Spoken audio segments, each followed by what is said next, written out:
Hello, everybody. This is Al Dennis with the Four Brothers Storm Team. I am the Director of Communication, and with me, as always, my right-hand man, but My name is Matt Jacobs, Public Information Officer and Assistant to the Regional Communications Director. Glad to be here today, Al. very good, Matt. Matt, today we have a special guest. We have Dave Anderson. He's an EMA Director from Preble County, located here in Southwest Ohio. Thank you for joining in today, Dave. Thank you for having me. Very good. We've had a little bit of a snafu before we started up here, got everything under control, but we'll go ahead and get this started. Dave, would you like to introduce yourself? Give us your name, title, any certs that you'd like to throw out there? I'm the director of the Preble County EMA. I have been for over 6 years. The trainings that I had, I needed to have before I became director, and that was all the ICS classes from 100 to 800. That also includes the 300, 400 classes that aren't available online. There's also a series of classes that I had to take called the Professional Development Series. And those were also classes that I could take online. And I got all those completed before I became director, so that when the time came that I got that position, I was ready to go. And I also just recently here in the last couple of weeks passed my general amateur radio license. So I moved from a technician to a general, which gave me a whole lot more privileges on the air. And that's something that I really needed because HF would be kind of important to have during a severe event that all other forms of communications would be down. Absolutely. And for you guys that's not in amateur radio, what Dave is referring to, HF, is high frequencies, and that's used for talking distance without repeaters, and that's so he can directly communicate with the state of Ohio EMA there in Columbus. Thank you very much, Dave. Go ahead. What is your role with the Skywarn program in your county, and how does that help you with your EMA position? Generally, I'm just a net control member. Being a part of the Skywarn program helps me with situational awareness in the county and allows me to get the proper personnel to people in need. Like if somebody's having problems with water across the road and they're stuck, a lot of times I can get the information from one of our amateur radio guys, and I can transfer it to the sheriff's office and get them help. So that's just a quick example of some of the things that I do. Very good, Dave. And we know that came into play in the past as well. What are some of the ways you interact or communicate with the NWS, or the National Weather Service? As the director of the county, I'm allowed to use NWS Chat, which is a specific software program the National Weather Service came up with, and that connects a whole bunch of people into one room to be able to see what's going on. And as the weather moves, because as most people know, weather typically moves from west to east. So I usually look and see how my Indiana partners are faring with the kind of weather that they've got coming. And that kind of gives me an insight into what's coming our way. I also have the ability to communicate directly with Wilmington because they monitor NWS Chat. And I can also send in reports, like if we're having a whole lot of wind, or if any of our amateur radio group sees any kind of tornadic activity. That's something that they want to know about right away. And then that way they can let the public know what's going on and where it's going on, and help to keep people safe that way. Very good. And my next question for you would be, when the National Weather Service activates the Skywarn spotters, what is your role as an EMA director within your county to coordinate the activation? Well, the good thing is we have a Skywarn person that's in charge that set up a rotating schedule of net control operators. And generally, if it's my turn, I will bring up the net and run the net until the warning is canceled or I get somebody else to take over my position. And when it's not my turn, I will spot from home or go mobile, whichever is asked of me, like a regular member of Skywarn. And then that way I can help them out as well as listen to what's going on, and any important information can be transferred to the local entities as needed. Very good. When there's a warning or a weather situation, what are some of the roles you can find yourself doing as the EMA director? Well, generally, it depends on the severity. Keeping local officials informed is the biggest thing. They look to me to be able to let them know that, we have this problem here, that problem there, and also to help out with the net.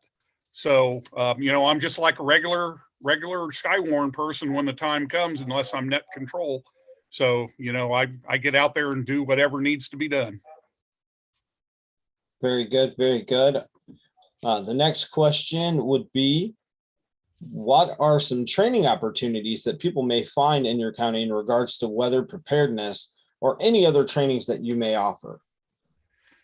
Well, if I could get people interested in amateur radio, that's probably the easiest way to get into doing this, since the amateur radio guys are the ones who generally have things set up to take care of doing that.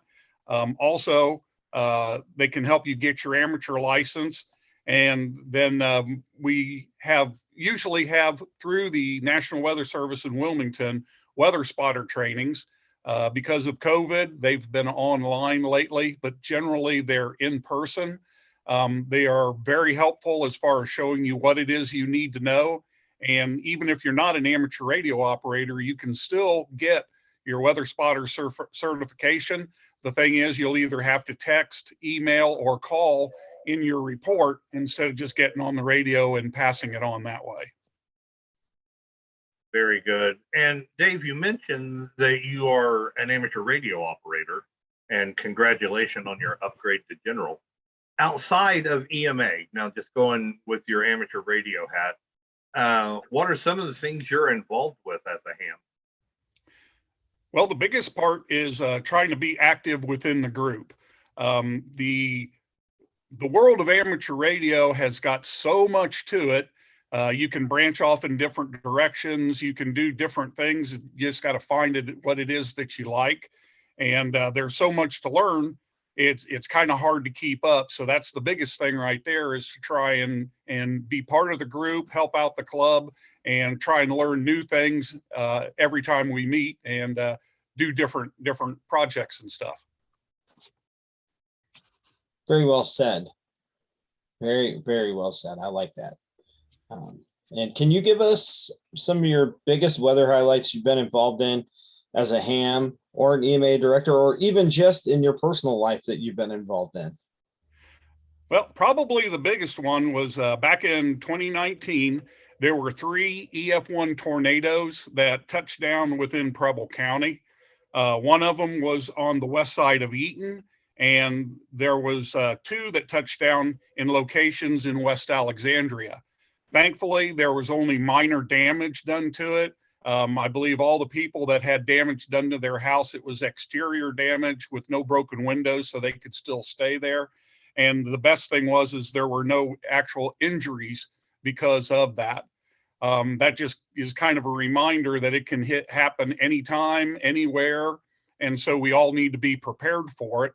The big thing there was I was able to get with the National Weather Service, and they took me out on their survey. Yeah, thank you. They took me out on their survey, and they showed me what it is that they were looking for as far as indications of what kind of a tornado or straight line winds, if it was, and also by the damage, how they determine what the severity of it, like an EF1, EF2, all the way up to an EF4. So it was very, very helpful to be able to know that.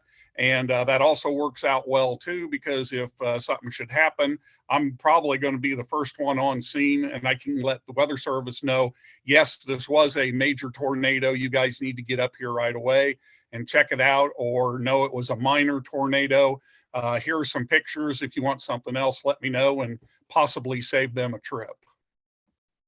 Absolutely. If I can tag onto that comment there real quick, in some of our past videos and some of our live coverage of tornadic storms and events that we've been covering, you've heard us referring to hopping or lifting and setting back down as the tornado goes.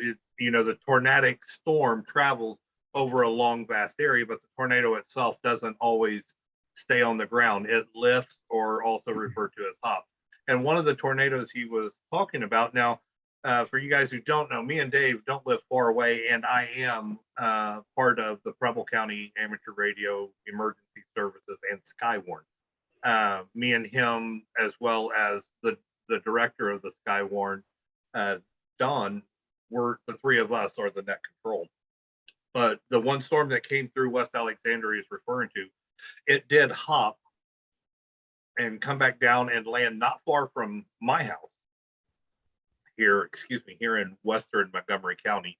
So here on my edge, in my backyard, is Preble County. So anything that goes on there is great information for us, because it's coming my direction. And that's going to take us on into my next question. Can you explain to the viewers your role as an EMA director after the severe event occurs? Kind of along your story about the going on the survey, but after the event happens, what are some of the things that you need to do as a director that you get involved with? Okay, the very first thing is I need to do a preliminary damage assessment. That's super important to find out, where the damage is, how bad the damage is, and that's also required by the state EMA to be done within 24 hours of an event. Then that way they have an idea of how bad things are, and they know what kind of help to send me. And let's see, depending on the severity, my job will continue by finding people places to stay, getting funding to have buildings rebuilt, roads taken care of. And depending upon how bad it is, it could be anywhere from a couple of days to a couple of years. If everybody remembers the tornadoes over in the Memorial Day tornadoes over in Dayton, I was just made aware that at the end of last year is when the long-term recovery group finally started standing down some of the stuff they did, but they still had a little bit to go.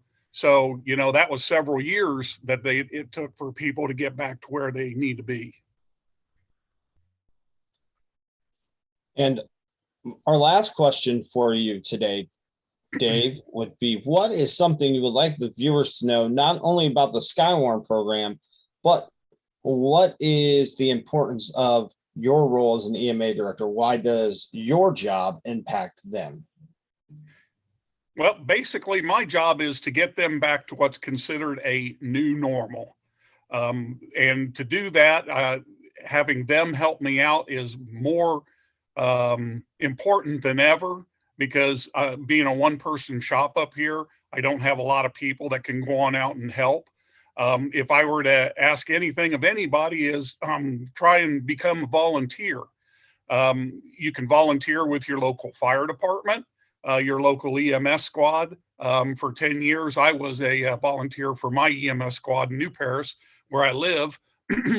And so, that helps out the community as a whole. And you can also help out other people get things back to where they need to be.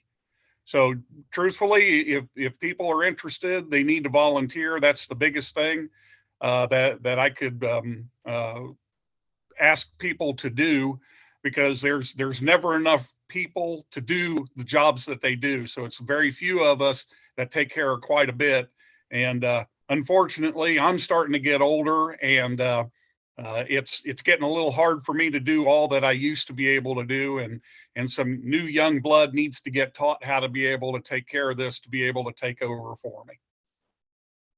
Very good, Dave. And I do want to mention before we go into our closing that you was talking about the Memorial Day tornadoes and some of the stuff we do as Skywarn, and I was heavily involved with that as well, and a couple different roles, and we won't get into that.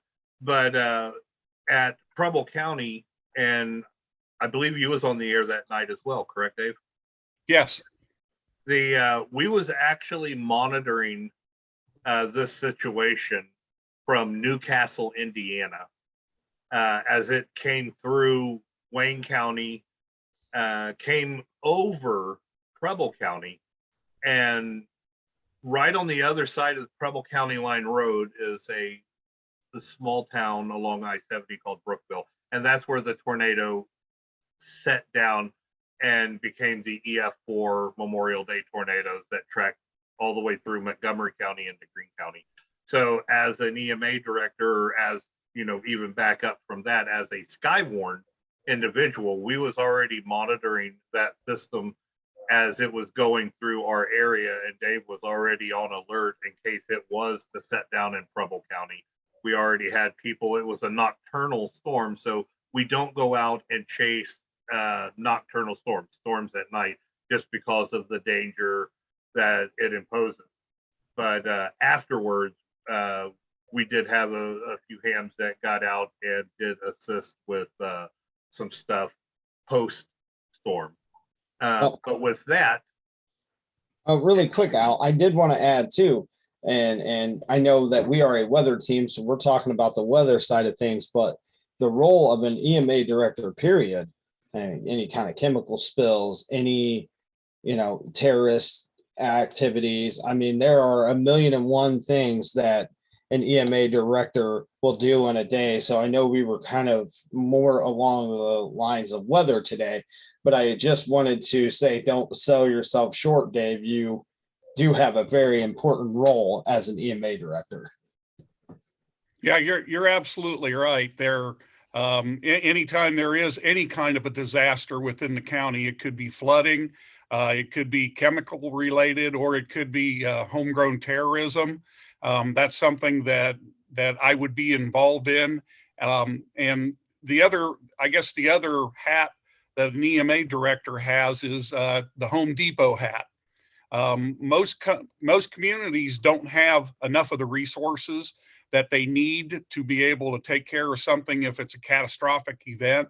The nice thing is I have really good relationships with all the surrounding counties and with the state to be able to get people in here to be able to help out, to get things initially taken care of, and then also to help out to make a long-term recovery from whatever it is that happens, irregardless of whether it's a weather event or whether it's something else.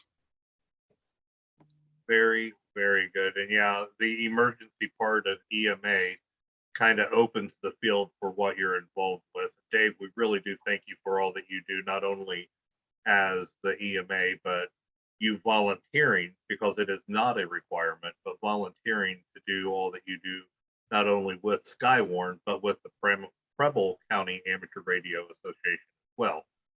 And in closing, could you give us a pitch as to why viewers should consider becoming involved with Skywarn? And is there anything you want to give a shout out to or plug a website, team site, NWS site, whatever you want? Well, I don't know about plugging a particular site, but one of the biggest things that you could help out with, and it's irregardless of your age, is to become a CERT member. CERT is Community Emergency Response Team. And those are the people that can take care of not only yourself, but also your neighbors. And then once you take care of your neighbors, if you feel so moved, to be able to go on out and help your community. And then if you still can go further than that, you can end up helping your whole county. CERT does a lot of training in basic things like first aid, search and rescue, things like that. And they're usually holding classes at least once a year. Typically, we don't, because we have not had a whole lot of participation from people that are interested in doing it. Right now, I have about 7 members that have been with me for 6, 7 years. We work very well together, and we've all tried to recruit new people. It just seems like people just don't have the time to be able to do that. But if you do have the time and you do have the interest, there are classes that can be taken through this office and others.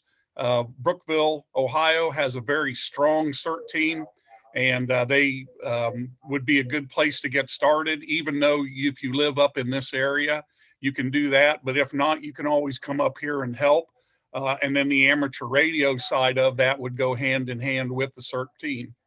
So if I had to plug anything, it would be those. Volunteers are something that are far and few between, and they are very, very needed. So that's the big takeaway that I'd like you guys to get from today. Very good. And as you mentioned, Dave, with the CERT program, starting the beginning of April, I myself will be starting the CERT program just for that reason. So in the event I'm needed to help Dave out in Preble County, I'll be taking it through Germantown, Ohio, which is just to my south, and Brookville, just to my north. So that'll open up the opportunity for me to help others in need as a volunteer. And like Dave mentioned, I have a very strong volunteer background with fire and EMS, and that me and Dave has crossed paths many times way back in the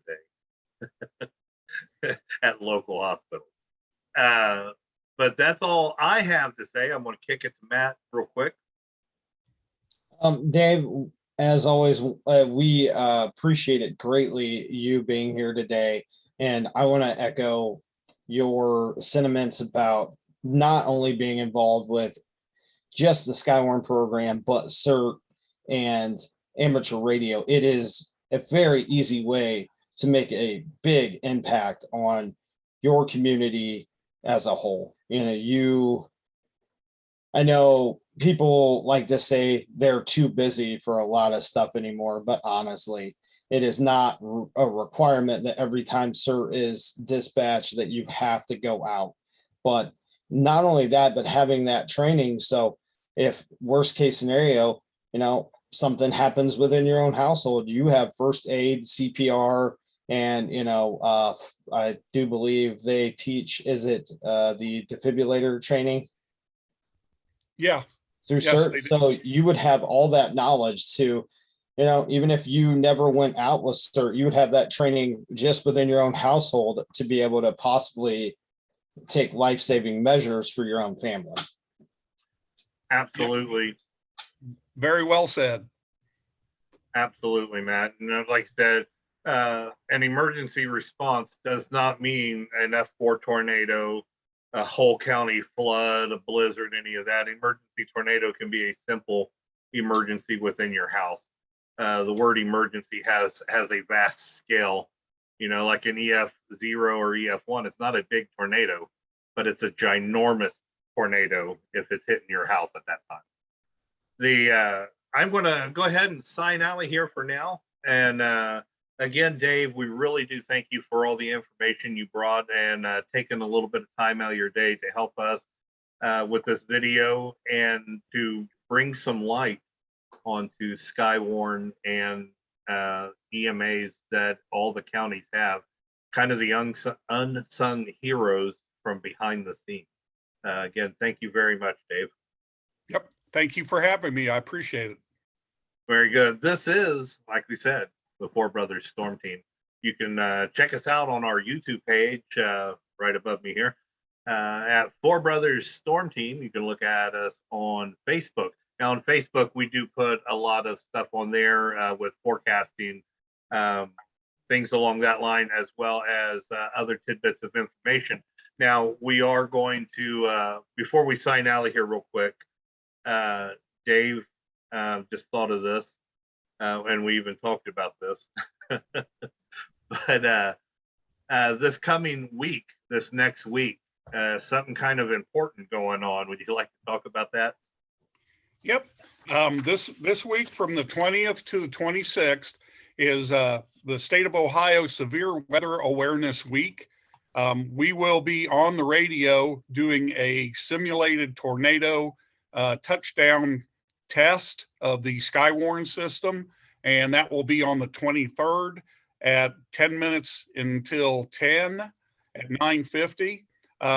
There should be the tornado sirens should be going off within the county. So don't worry, nothing is actually going on and happening. And if you happen to have a radio, listen to it. The NOAA weather radios will also be going off at the same time. And this is all a good test to make sure that everything works. Because a lot of times people let things set and they don't hear anything from it, so they don't think anything's going on. Now you should, and if it doesn't, you've got a problem and need to do something about it. Absolutely. It's going to help a lot of different things. It's going to verify that the alerting system is working, like what Dave said. Make sure your NOAA weather radio is plugged in, make sure it has batteries, things of that nature. But also on the back side of the things, it's going to let the EMA directors know, is the tornado sirens going off when they're supposed to go off, because they have, and I know Dave has, a significant amount of them throughout his county. Make sure they're all activating. The EAS system, make sure it's activating across the devices it's supposed to. It's going to assist with Skywarn to make sure the Skywarn net programs can come up and they start doing check-ins. Like Dave said, a simulation. So they are preparing themselves, because we all know spring is among us, and the weather, as we can attest here at Four Brothers, we've been watching some pretty severe tornadic systems move through. What was that, Iowa? And then a couple days later went through Arkansas. Last Sunday was Arkansas. But thanks again, Dave. And sorry about that question. I know I was going to mention it after the one question, but it wasn't on my sheet, so I forgot it till the last minute. No problem. All right, everybody. Again, thanks for tuning in, and don't forget to check us out at Four Brothers Storm Team on YouTube and Facebook. And look at our website at www.4brothersstormteam, and that is 2 S's, one between brother and storm. www. You forgot the .org, and Yeah, you forgot the dot. Yeah, that is 4brothersstormteam.org. And again, it is a plural on brothers. You can look on there. We're redoing some stuff here. Unfortunately, our Zello channels will no longer be on our website. It's a security protocol that Zello has done. But feel free to look us up under National Weather's Alert. You can hear our broadcast out on any tornadic events that might be coming near your area. With that, this is the Four Brothers Storm Team. I'm Al Dennis, Director of Communications. With me, my right-hand man, my PIO, Matt Jacobs, and Dave Anderson, Preble County EMA Director. Everybody have a wonderful day. Hopefully you're staying on the sunny side of the door here in Preble County.